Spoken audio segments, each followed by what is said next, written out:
but another big domino was the Commanders releasing Biotish. I have no idea why they did this. We've been saying in a down market for centers, both in the draft and free agency, they saved what, like 7, 8 mil in cap, but they had like the third most cap in the NFL anyways. And then Biotish not only was immediately getting calls, he got a raise from the Chargers to be their starter. It felt like a total oversight by Washington to A, release a player when they had no internal options to replace him, B, release a good player that teams were interested in, but and C, not only had real value as a player, and you could have at least probably gotten a trade for him. Like you're Mhm. talking all these guys that needed all these teams that needed centers. You couldn't have said, "Hey, Biotish is available for a fourth round pick," and gotten at least a draft pick for it. Like you have a draft pick deficit in Washington right now. Well, like why would you do this? So I'm obviously nervous about this. Meanwhile, they still haven't brought back or replaced Chris Paul at guard, who had a pretty decent season last year. And I'm just worried they're going the 49ers route. We're starting to get a lot of red flags about this.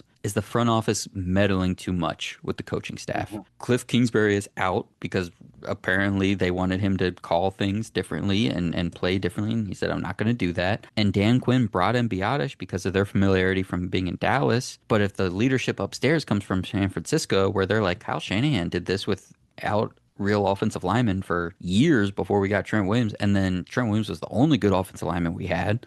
So we've got Laramie Tunsil, and he's great. He's our Trent Williams. But are they like, hey, man, we don't need to pay a center $8 million unless he's like an all pro. So you have to get rid of Biotish. And he just kind of had to eat it. Makes me very nervous for what the Commanders are up to.